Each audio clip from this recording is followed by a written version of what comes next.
하나님의 말씀 스가랴 4장 4절에서 6절 말씀입니다.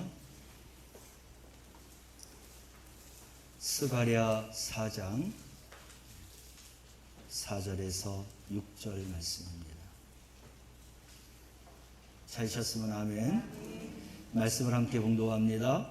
내게 말하는 천사에게 물어 이르되 내 주여 이것들이 무엇이니까 하니 내게 말하는 천사가 대답하여 이르되 내가 이것들이 무엇인지 알지 못하느냐 하므로 내가 대답하되 내 주여 내가 알지 못하나이다 하니 그가 내게 대답하여 이르되 여호와께서 스룹바벨에게 하신 말씀이 이러하니라. 만군의 여호와께서 말씀하시되 이는 힘으로 되지 아니하며 능력으로 되지 아니하고 오직 나의 영으로 되느니라. 아멘. 함께 인사합니다. 사랑합니다. 예, 축복합니다. 우리 앞뒤 분, 옆에 분하고도 다시 한번 인사합시다. 사랑합니다. 예, 축복합니다. 감사합니다. 예, 잘 오셨습니다. 6월달 성령의 충만함을 입는 그러한 달로 우리가 보내게 되는데, 그래서 오늘 또 성령 충만함이 주는 힘, 여기에서 힘은 세상이 주는 힘이 아니라 하나님의 영이 임하여서 주는 힘입니다. 그래서 기적이라고 하는 표현을 쓰려다가 그래도 기적이라고 하는 단어가 없어서 힘을 사용했지만 사실은 이 힘은 기적이라고 하는 단어로 그렇게 우리가 생각하면 되겠습니다. 우리가 살아가는 이 세상, 우리가 잠시 산다고 하지만 한마디로 말해서 험한 세상이다 라고 말할 수 있어요. 원수 사탄이 우리를 그냥 놔두지 않습니다. 악의 세력들이 득실거리는 세상 속에서 우리가 살아가고 있고, 죄로 인하여서 혼란과 무질서 속에서 살아가고 있는 것이 우리의 현실입니다. 또 사고와 사건이 매일같이 터져나고 있어요. 질병과 고통이 가득한 세상 속에서 우리 인간의 노력으로 한번 이겨보려고 하고 건강해 보려고 하지만, 그러나 도전해 봤자 역부족인 경우가 많습니다. 또 그동안 우리 코로나19 사태로 인하여서 우리 인간이 얼마나 무력한 존재인가라고 하는 것을 우리가 또 생각해 볼 수 있습니다. 이와 같이 이 세상은 험악한 세상이에요. 이 세상을 살다가 보면 시시때때로 힘에 부칠 때가 참으로 많습니다. 그래서 의기소침한 생활하는 분들, 또 심한 경우 같은 경우는 좌절과 실망하는 그러한 삶을 우리가 보게 됩니다. 안타까운 일이 아닐 수가 없죠. 그렇지만 우리 하나님을 믿는 성도들은 다행인 것이, 전능하신 하나님이 나의 아버지가 되시고 나의 보호자가 되시고 나를 도우시는 분이신 줄로 믿으시기를 바랍니다. 그래서 우리가 기도하면 도와주시고, 또 찬양하면 우리의 길을 열어주시고, 성령께서 항상 우리의 일거수일투족을 또 도와주시고 인도해 주시는 줄로 믿으시기를 바랍니다. 이 성령을 여러 가지로 설명하겠지만, 우리가 자전거를 생각할 때 자전거는 우리가 페달을 밟아야 앞으로 나아갈 수가 있어요. 평지에서는 그리 어렵진 않습니다. 그런데 경사를 오를 때에는 이 페달을 힘껏 밟아야 되고, 경사가 가파를수록 더 힘듭니다. 그런데요, 우리가 자전거에서도 보지만 발동기를 다른 자전거가 있어요. 이 발동기를 다른 자전거는 이 경사진 곳을 올라갈 때에 우리가 페달을 그렇게 힘들게 밟지 않아도 그 힘에 의해서 그 가파른 언덕을 올라갈 수 있는 것입니다. 무엇의 도움이에요? 발동기의 도움을 통해서 쉽게 올라갈 수 있다는 거예요. 성령을 표현하다고 하면, 성령의 힘, 성령의 기적을 말하자고 하면 바로 그 발동기와 같은 것입니다. 자전거 얘기하니까 적은 것 같지만 우리가 차를 생각했을 때 그 차에 뭐 터보 엔진을 단다든지 그 이상 되는 엔진을 달게 되면 우리가 상상하지 못할 그러한 차의 기능과 성능과 그런 속도감을 낼 수 있는 것입니다. 성령은 이렇게 우리에게 임하셔서 우리의 힘, 우리의 삶의 기적을 일으키는 그러한 능력 있는 분이심을 믿으시기를 바랍니다. 그래서 하나님께서 성령의 충만함을 입는 자들에게 이런 능력 있는 삶을 살게 하시는 것이죠. 심지어는 불가능도 가능케 하시는 그런 하나님의 영 성령인 줄로 믿으시기를 바랍니다. 오늘 본문 말씀에서도 그런 사실을 우리가 증거할 수 있어요. 역사적인 배경을 보면 우리가 이미 생명의 삶을 통해서 이제 이스라엘 백성들이 바벨론에 끌려가서 70년 동안 포로 생활하다가 하나님께서 70년 후에 해방을 시켜서 예루살렘으로 돌아와서 예루살렘 성전을 재건하고 그리고 회복해 주시겠다고 하는 그런 예언의 말씀을 우리가 이제 전했습니다. 예레미야를 통하여서 우리가 하면서 이 내용을 충분하게 이해했는데 바벨론으로 포로로 끌려가서 70년 만에 이제는 고레스 왕에 의해서 포로 귀환 칙령이 내려지게 되었죠. 그래서 1차, 2차, 3차에 의해서 그들이 이제 예루살렘으로 돌아오게 되었습니다. 1차로 돌아왔을 때 스룹바벨 총독과 백성들이 와서 제일 먼저 한 것이 뭐냐면 하나님의 성전 예루살렘 성전을 재건하려고 했어요. 그런데 많은 어려움이 있었습니다. 사실 몇 달 아니면 1년 길어야 2년이면은 적어도 그런 성전을 재건할 수 있었는데 그들이 아무리 애를 써도 재건이 안 되는 것입니다. 16년이 흘렀어요. 그리고 2차, 3차에 이 포로들이 돌아오면서 비로소 이제 그 예루살렘 성전을 재건하게 되었습니다.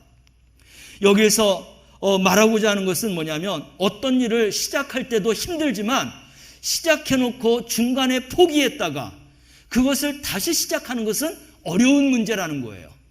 이 예루살렘 성전이 그랬습니다. 그런데 하나님의 영이 임하니까 그 하나님의 영의 그 힘과 능력을 가지고 예루살렘 성전이 16년 동안 재건되지 않았던 것들이 3년 만에 4년 만에 재건되는 이런 놀라운 역사를 일으켰던 것입니다. 이것이 바로 하나님의 영 성령의 능력인 것이죠. 그래서 오늘 이렇게 그들이 새롭게 재건하고자 하는 예루살렘 성전이 재건되지 않았을 때 하나님의 영을 힘입고 하나님의 성전을 재건하고 예루살렘이 회복되었던 것처럼 이스라엘이 회복되었던 것처럼 우리 사랑하는 성도들이 그런 기적과 힘과 그런 재건의 생활이 있기를 주님의 이름으로 축원합니다. 우리 스가랴 4장 6절 말씀을 보면 바로 하나님의 영에 의해서 재건되었던 것을 우리가 알 수 있는데 함께 읽어볼까요? 그가 내가 대답하여 이르되 여호와께서 스룹바벨에게 하신 말씀이 이러하니라. 만군의 여호와께서 말씀하시되 이는 힘으로 되지 아니하며 능력으로 되지 아니하고 오직 나의 영으로 되느니라. 아멘. 우리가 일하면서 내 힘과 능력으로 되는 것도 있지만 되지 않는 것도 있습니다. 되지 않는 것 가운데 하나님의 영이 임할 때에 내 힘과 능력으로 되지 않는 것을 하나님의 영께서 이룰 수 있다라고 하는 말씀이에요. 하나님께서 천사를 보내서 그래서 이제 스가랴 선지자를 통해서 이 말을 전달하며 하나님의 영이 임할 때 이런 놀라운 기적이 일어났는데 우리 사랑하는 성도들에게도 인간적으로 생각했을 때 불가능한 것 같지만 하나님의 천사의 말과 하나님의 그런 하나님의 영의 능력으로 인하여서 불가능을 가능케 하는 이런 능력이 있는 삶을 살아가는 기적을 일으키며 살아가는 우리 성도들이 되시기를 주님의 이름으로 축원합니다. 오늘날 우리의 삶 가운데에도 이런 능력이 계속 임하고 있다는 거예요. 동일한 성령께서 구약시대보다도 지금 더 이 성령의 역사와 기적이 더 충만하게 일어나고 있다는 것입니다. 그래서 이 성령의 능력을 힘있게 되면 이 험한 세상을 넉넉하게 이기면서 살아갈 수 있어요. 더 풍성한 모습으로 우리가 살아갈 수 있게 되는 것입니다. 구체적으로 성령이 임했을 때 우리가 세상을 이겨나가도록, 이겨 살도록 하시는데, 그 성령께서 우리에게 어떤 힘을 부여해 주시기에 우리가 세상을 이기면서 살아갈 수 있느냐? 아주 이 성경 말씀을 보면 정말 여러 가지의 그런 힘과 능력을 우리에게 주시는데, 오늘 저는 이 설교의 시간상 5가지를 우리 함께 생각해 보겠습니다. 성령께서 우리에게 임하면 제일 먼저 지혜의 힘이 우리에게 임하게 되는 것입니다. 이사야 11장 2절 말씀을 함께 읽어볼까요?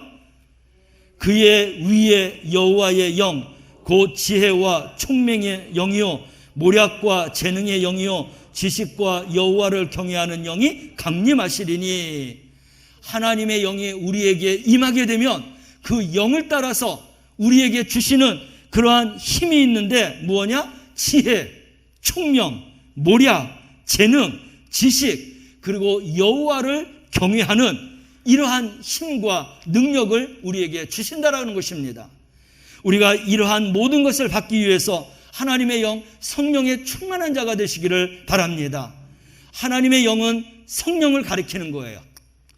한마디로 오늘은 이 성령이 지혜의 영이라고 했습니다.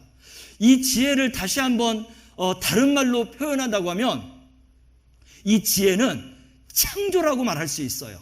남들이 생각하지 못하고 이해하지 못하고 그리고 발견하지 못한 것, 지혜의 영이 충만하게 임하게 되면 바로 이 창조의 능력을 우리에게 허락해 주셔서, 그래서 인간으로서는 풀지 못하고 해결하지 못하고 알지 못하는 이런 창조적인 힘을 우리에게 허락해 주시는 줄로 믿으시길 바랍니다.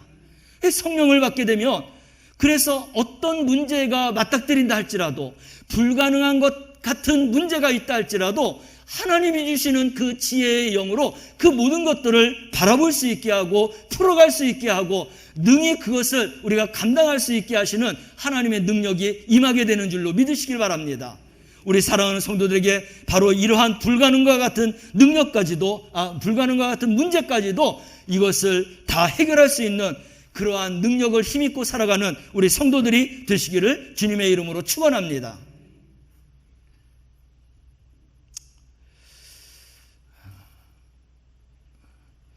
우리가 지혜가 부족하면 그럼 어떻게 해야 되느냐? 야고보서 1장 5절 말씀에 그 해답을 우리에게 주고 있어요. 함께 읽어볼까요? 너희 중에 누구든지 지혜가 부족하거든 모든 사람에게 후히 주시고 꾸짖지 아니하시는 하나님께 구하라. 그리하면 주시리라.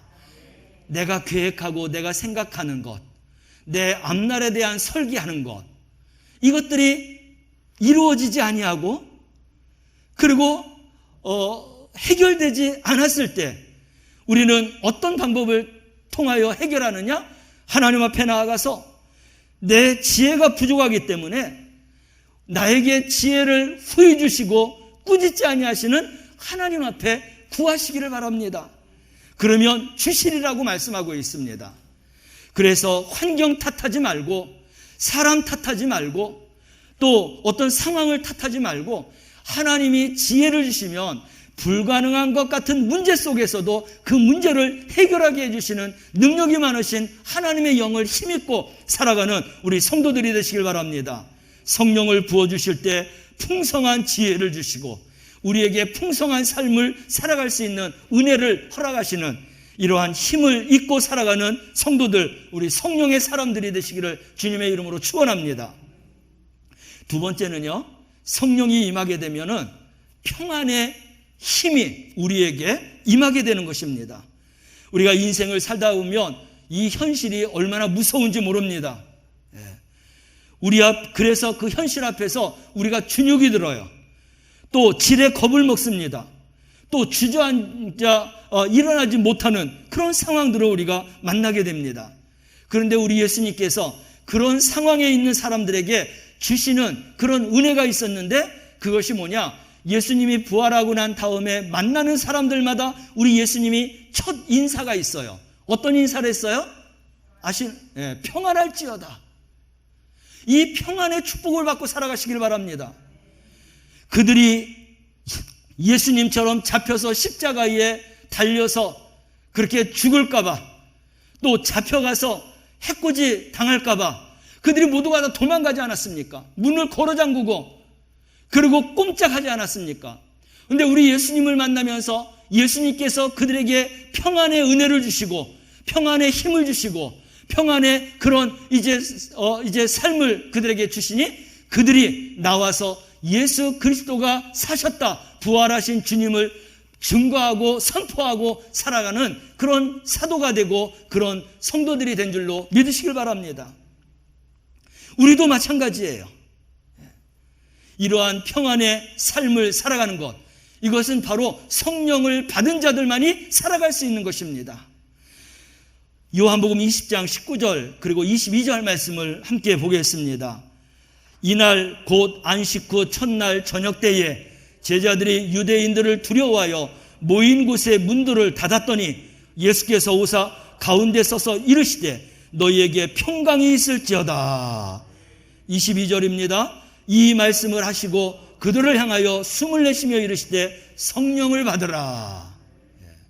성령을 받는 자들에게 하나님이 주시는, 주님이 주시는 이 평안함의 축복을 받을 수 있다는 거예요. 이제 문을 열고 나가서 담대하게 믿음과 신앙으로 살아가는 자가 된다라고 하는 말씀인 것입니다. 사랑하는 성도 여러분, 우리 앞에 놓여있는 문제가 내가 해결할 수 없고 정말 답답하고 그리고 또 슬픔과 그런 모든 이제 삶의 생활이 어렵다 할지라도 우리가 성령의 충만함을 받고 그래서 평안의 축복을 받는 우리 성도들이 되시길 바랍니다. 제가 좋아하는 찬양 가운데 내 평생에 가는 길이라고 하는 찬양을 참 많이 불렀고 지금도 좋아하고 우리 사랑하는 성도들도 역시 이 찬양을 좋아할 것입니다. 그 곡을 작시한 사람은 스페포드라고 하는 그러한 사람이에요. 이분은 누구냐면 유명한 변호사입니다. 교회의 장로님이세요. 그의 부인과 4딸이 있었어요. 근데 유명한 시카고 대화재 사건으로 인하여서 후유증을 앓고 있었습니다. 그래서 경제적으로 큰 타격을 입고 이제 뭔가 좀 마음의 평안함을 갖기 위해서 가족 여행을 이제 계획한 것입니다. 그래서 아내와 딸을 먼저 프랑스 여객선에다가 태워서 먼저 가서 있어라. 내가 일하던 거 마저 마무리하고 내가 뒤따라가서 같이 거기에서 이제 만나서 합류해서 그래서 여행을 같이 하자. 그리고 먼저 아내와 4딸을 보냈는데 그 배가 대서양을 항해하던 중에 영국 배와 충돌하게 되었습니다. 그 안에 타고 있었던 그 승객 중에서 226명이나 죽는 이런 참사를 겪었어요. 대화재로 인하여서 피해를 입고 고통스러운 생활 가운데에서 그것을 조금 더 전환하기 위해서 여행을 하려고 했는데 그 여행 계획 속에서 아내하고 4딸을 잃어버린 바로 이 스페포드 이야기인 것입니다. 그는 너무나 슬펐어요. 그렇지만 부인은 그래도 거기에서 구출되었습니다. 그리고 4딸을 거기에서 희생했는데 이제 그 배를 타고 그 배가 이제 참사당했던 그 현장을 지나가는데 너무나 가슴이 아팠던 겁니다. 그런 슬픔 가운데 있을 때 하나님께서 이 스페포드에게 준 마음이 있어요. 그건 뭐냐면 바로 얼마 전에 무디 목사님이 부흥회하는 집회에 참석해서 이 4딸이 큰 은혜를 받고 구원의 확신을 얻은 겁니다. 그 마음을 하나님이 주신 거예요. 그래서 비록 이들이 이런 참사로 인하여서 죽었지만 그러나 그들이 하나님 나라에 주님의 품 안에 갔다라고 하는 그 마음의 평안함을 위로를 받게 되었던 거예요. 그래서 거기에서 하나님이 주시는 그 은혜가 얼마나 강하든지 당장 그 자리에서 이 시를 적었는데 바로 이 시가 내 평생에 가는 길이라고 하는 이 찬송 시가 된 겁니다. 여기에 곡을 붙여갖고 그래서 우리가 정말 부르는 그런 찬양이 되었죠. 우리가 너무나 잘 아는 찬양이에요. 내 평생에 가는 길 순탄하여 늘 잔잔한 강 같든지 큰 풍파로 무섭고 어렵든지 늘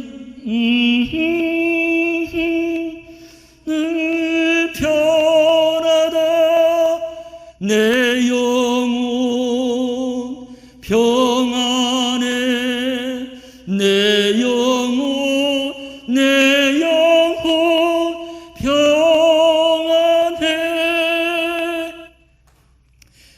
마이크 소리가 좀 파워링이 좀 센데 조금만 줄여주시면 되겠어요. 예. 이런 험한 세상을 살면서 자녀 넷을 그렇게 배에서 참사당하게 했었던 이 스태포드 또 그의 아내의 마음이 우리가 이해할 수 없는 그런 슬픔으로 가득 찼을 것입니다. 그런데 그런 마음을 어떤 사람도 아니라 하나님께서 하나님의 영을 그에게 부어주실 때에 그 마음이 완전히 180도로 전환된 줄로 믿으시길 바랍니다. 우리에게도 이러한 은혜 가운데 살아가고 특별히 성령을 통해서 주시는 이 평안함의 축복을 받고 살아가시기를 주님의 이름으로 축원합니다. 성령이 주시는 또 세 번째 힘은 사랑의 힘입니다. 우리가 인생을 살다가 보면 용서할 수 없는 사람이 생길 수도 있어요. 또 괴로움이 우리에게 찾아올 수가 있습니다. 그런 삶 가운데에서 내가 할 수 없는 내 마음이 있어요. 이런 마음들을 다스려주는 분이 바로 성령 하나님이신 줄로 믿으시길 바랍니다. 성령 하나님이 우리에게 오시면 용서 못할 사람도 용서할 수 있는 은혜가 임하게 될 줄로 믿으시길 바랍니다. 사랑할 수 없는 사람까지도 사랑하게 해주시는 은혜가 있는 줄로 믿으시길 바랍니다. 그래서 성령이 주시는 이 사랑의 힘은 너무나 크고 너무나 놀라운 것입니다. 이런 사랑이 어디에서부터 오느냐? 내가 감당할 수 없는 이런 사랑, 이것은 바로 성령으로 말미암아서 우리가 그 사랑을 입을 수 있는 거예요. 이 사랑을 입게 되면 내가 살아가면서 원수도 없을 것이고 또 나에게 걸림돌 되는 사람들도 없을 것이고 그런 모든 환경과 상황들도 없어지게 될 것입니다. 로마서 5장 5절 말씀에 바로 그 말씀을 우리에게 주시고 있어요. 함께 읽어볼까요? 우리에게 주신 성령으로 말미암아 하나님의 사랑이 로마서 5장 5절 말씀을 볼까요? 예, 우리에게 주신 성령으로 말미암아 하나님의 사랑이 우리 마음에 부은 바 되었으니. 성령 하나님이 우리 마음에 부어지게 되면 용서 못할 사람도 용서하고 사랑하지 못할 사람도 사랑할 수 있게 된다는 것이에요. 이 성령은 그래서 즉 사랑의 영인 것입니다. 성령의 열매 가운데에도 이 사랑의 열매가 있어요. 그래서 이 성령이 우리 마음에 하나님의 사랑을 부어주시기에 우리가 그 하나님의 사랑으로 그들을 사랑할 수 있게 되는 것입니다. 여러분, 우리가 하나님 앞에 충성하는 것도 하나님을 사랑하면서 충성하는 자가 변함이 없는 줄로 믿으시기를 바랍니다. 환경을 보고 또 다른 어떤 조건을 보고 우리가 충성하고 헌신하다가 보면 반드시 우리 마음에 걸림돌이 생기고 그 걸림돌 때문에 충성하는 것이 오히려 내 마음에 상처가 될 수 있어요.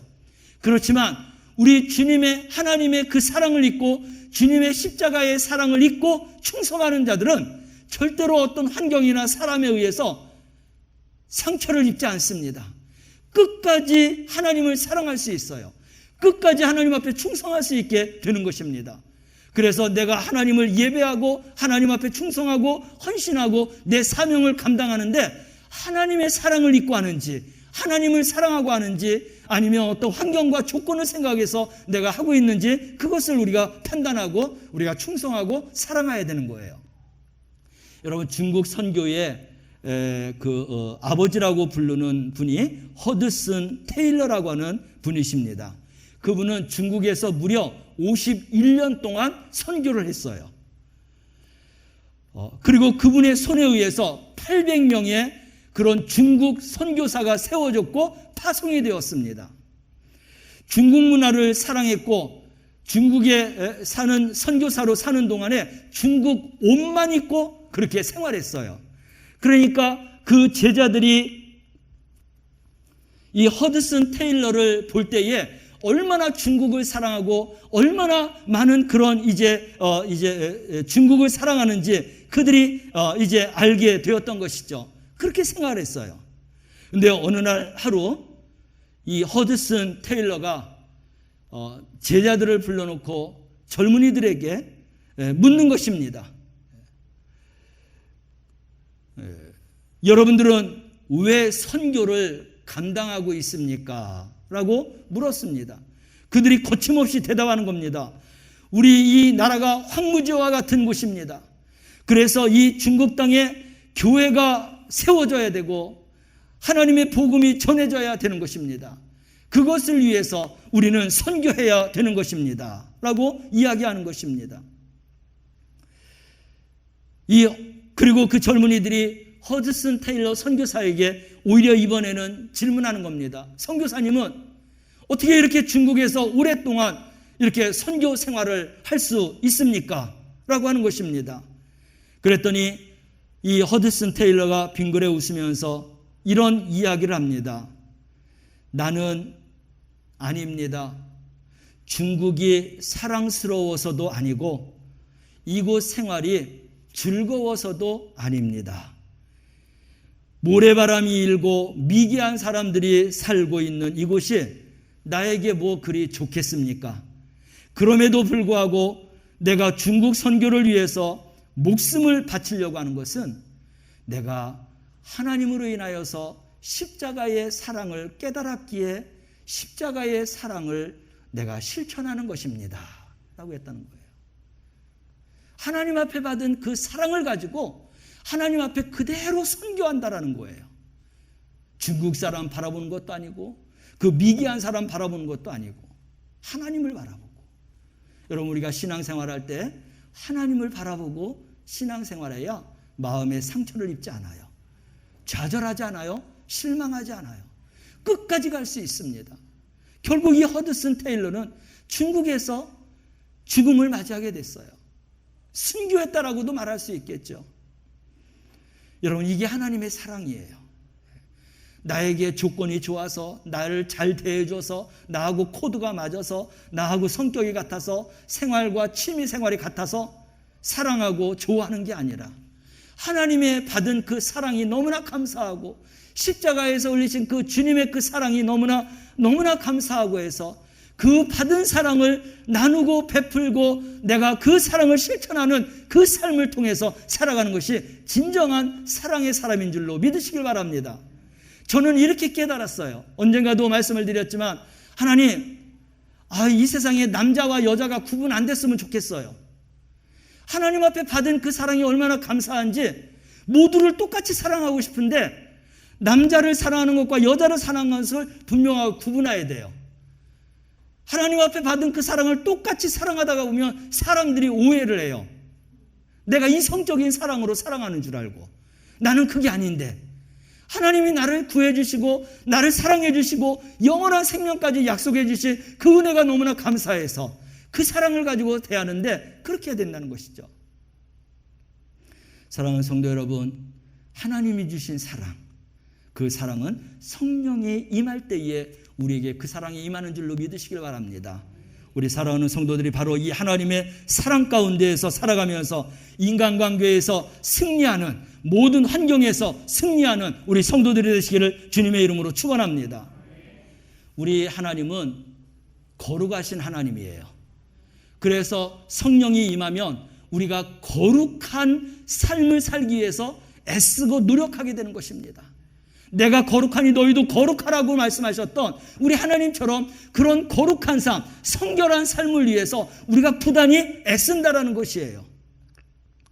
이 성결한 삶을 살지 못하면 우리가 아무리 능력이 있다 할지라도 그 능력이 결국은 실패로 끝나버리고 마는 것입니다. 보세요. 우리가 대표적으로 삼손을 생각할 수 있어요. 힘센 장사입니다. 그렇지만 한 여인 드릴라의 유혹에 의해서 결국은 블레셋 사람들에게 그가 넘겨지게 되었고, 머리가 깎이고 눈이 빠지고, 그리고 이제 맷돌을 굴리는 그런 어릿광대처럼 그가 감옥에서 생활하다가 죽지 않았습니까? 그가 거룩한 영, 성결한 삶을 살지 못함으로 인하여서 정말로 가장 위대한, 그리고 하나님 앞에 그리고 위대한 삶을 살아갈 수 있었던 바로 그의 인생이 결국은 정말 부도덕한 그런 삶으로 끝나버릴 수밖에 없었다라는 것입니다. 그에 관해서 우리가 요셉이라고 하는 사람을 생각할 수 있어요. 보디발 아내가 수도 없이 유혹합니다. 그러나 요셉은 항상 하나님과 함께 동행하는 삶을 살았어요. 하나님의 영으로 가득했습니다. 성결한 그런 힘을 갖고 있었어요. 그런 유혹에도, 그런 누명에도 그가 흔들리지 않았을 때 그는 결국 하나님께서 애굽의 총리로 세워준 줄로 믿으시길 바랍니다.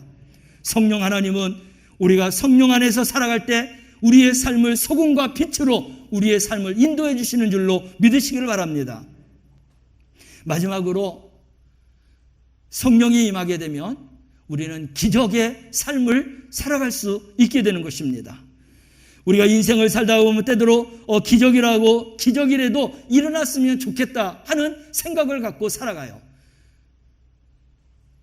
질병이 있을 때, 문제가 맞닥뜨려서 해결하지 못할 때, 여러 가지 어떤 그런 해법을 찾지 못하고 절박한 그런 상황에 있을 때 우리는 그런 생각을 합니다. 하나님 도와주세요. 기적이라도 일으켜서 이 상황을 완전히 변화시켜달라고 하는 그런 기도를 하게 되는 것입니다.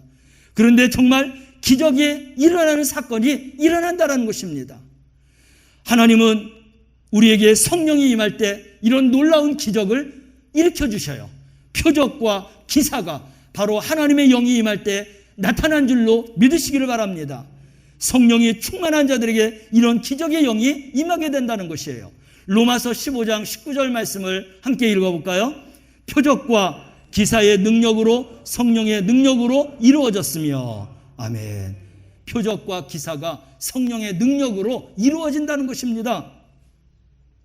이 능력이라고 하는 것은 헬라어 단어로 디나미스라고 하는 용어를 쓰고 있죠. 그 디나미스를 영어로 해석하면, 영어로 우리가 읽으면 다이나마이트, 다이나믹이라고 하는 것입니다. 그게 뭐예요? 폭발력 있는 아주 강한 힘을 이야기하는 것이에요. 이런 성령이 임하게 되면 이런 능력이 임하게 된다는 것이에요. 그게 바로 기적으로 결과를 일으킨다라고 하는 것입니다. 어디에서 나오느냐? 사도행전에서 나오죠. 바울과 실라가 빌립보 감옥에 갇혔을 때에 그들이 한 일이 뭐예요? 하나님 앞에 찬양하고 기도했습니다. 찬양하고 기도할 때 뜨거운 성령의 역사가 임했더니 지진이 일어났어요. 그리고 옥터가 흔들렸다고 했어요.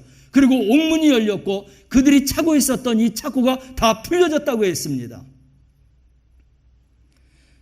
이러한 기적의 역사가 바로 성령이 임할 때 임하는 줄로 믿으시길 바랍니다.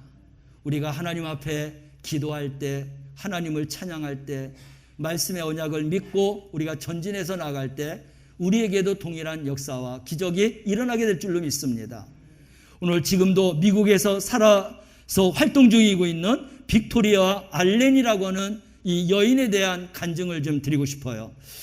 동영상을 찾아봤는데 동영상이 없더라고요. 혹시 나중에 찾게 되면 한번 보겠습니다.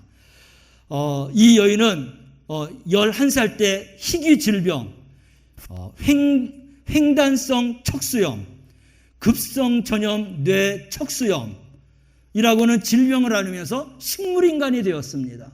말도 못하고 먹지도 못하고 걷지도 못하고 침실에서 누워 있어야 되는, 그래서 호흡기를 차고 생명을 이제 연장해 나가야 되는 그런 상황에 있었어요. 그런에도 그리고 의료진은 뭐라고 하냐면 이 여인은 회복 가능성이 없다라고 이야기하는데도 그 가족들은 아니다. 우리 딸은 살아날 수 있다, 가망성이 있다, 그러면서 병원에 입원시켜갖고 그래서 계속해서 그 딸을 위해서 기도하고 하나님의 말씀을 기전에서 이야기하듯이 계속해서 들려줬습니다. 4년이 지났어요. 그 여인이 깨어났습니다. 할렐루야. 돌아왔지만 의사소통을 할 수가 없어요. 걸을 수가 없어요. 그렇지만 그 가족이 지금까지 기도하고 하나님의 말씀을 들려줬던 것처럼 그에게 자꾸 말하는 언어 습득을 가르치고 또 일어나 앉는 것, 또 걸어가는 것, 이런 모든 것들을 이제 열심히 그렇게 하게 해서 결국은 그녀가 그 평상에서 일어나서 걸을 수 있게 되는 거예요. 걸을 수 있을 때 그녀에게 좋은 것이 수영이라고 해서 수영을 가르쳤는데 수영을 잘하는 겁니다. 그래서 그 여인이 수영을 열심히 해서 결국 2012년도 런던의 패럴림픽에 출전하게 되었어요. 출전해서 금메달 하나하고 은메달 3개를 획득하는 쾌거를 얻게 되었습니다. 여기서부터 하나님의 그런 놀라운 기적의 역사를 통해서 모든 사람들이 하나님의 은혜로 그렇게 그가 회복되어서 이런 정말 영광스러운 삶을 사는 것을 깨닫게 되었죠. 많은 사람들이 그 여인에게 왔습니다. 첫째는 2016년에는 미국의 아주 대표적인 스포츠 방송국 ESPN이라고 하는 곳에서 캐스터로 이제 초청을 했습니다. 그래서 지금 거기에서 활동 중에 있고, 또 이 여인에 대해서 또 영화계에서는 배우로 그렇게 초청을 했고, 모델에서도 초청했고, 그가 이제 경험했었던 이러한 것들을 강연을 통해서 하나님 앞에 영광 돌리면서 지금도 그렇게 간증하면서 살아가고 있다는 거예요. 그 가족들이 그 여인이 식물인간이 되었음에도 불구하고 기도와 하나님의 말씀으로 그 영을 그에게 불어넣을 때, 하나님의 영이 들어갈 때 그가 식물인간에서 깨어난 줄로 믿으시길 바랍니다. 깨어나는 것으로 끝나는 게 아니라 그 하나님의 영을 가지고 계속해서 살아갈 때 이런 놀라운 하나님의 역사의 주인공으로 하나님 앞에 영광 돌리면서 살아가는 여인으로 변화된 줄로 믿으시길 바랍니다. 사랑하는 성도 여러분, 이런 역사의 기적은 이 여인에게뿐만 아니라 우리에게도 동일하게 일어나는 줄로 믿으시길 바랍니다. 성령은 정말로 우리에게 불가능한 같은 삶 속에서도 가능케 하는 이런 능력을 우리에게 허락해 주시는 것입니다. 그래서 성령을 우리가 받고 여러 가지 힘이 있지만 우리도 기적의 힘, 기적의 능력을 얼마든지 우리가 받아서 승리하는 삶을 살아가게 될 줄로 믿습니다. 성령의 능력으로, 성령의 그런 주시는 힘으로 기적의 삶을 살아갈 수 있는 우리 성도들이 되시기를 주님의 이름으로 축원합니다. 기도하겠습니다. 사랑하시는 하나님 아버지, 우리에게도 성령의 충만함을 부어 주시옵소서. 성령이 부어질 때에 지혜와 평안과 사랑과 성결과 그리고 기적의 놀라운 역사가 임하게 하여 주시옵소서. 험한 세상 우리가 이 넉넉히 감당하며 살아갈 수 있는 거룩한 백성, 성령의 사람들이 다 되게 하여 주옵소서. 예수님의 이름으로 기도드리옵나이다. 아멘.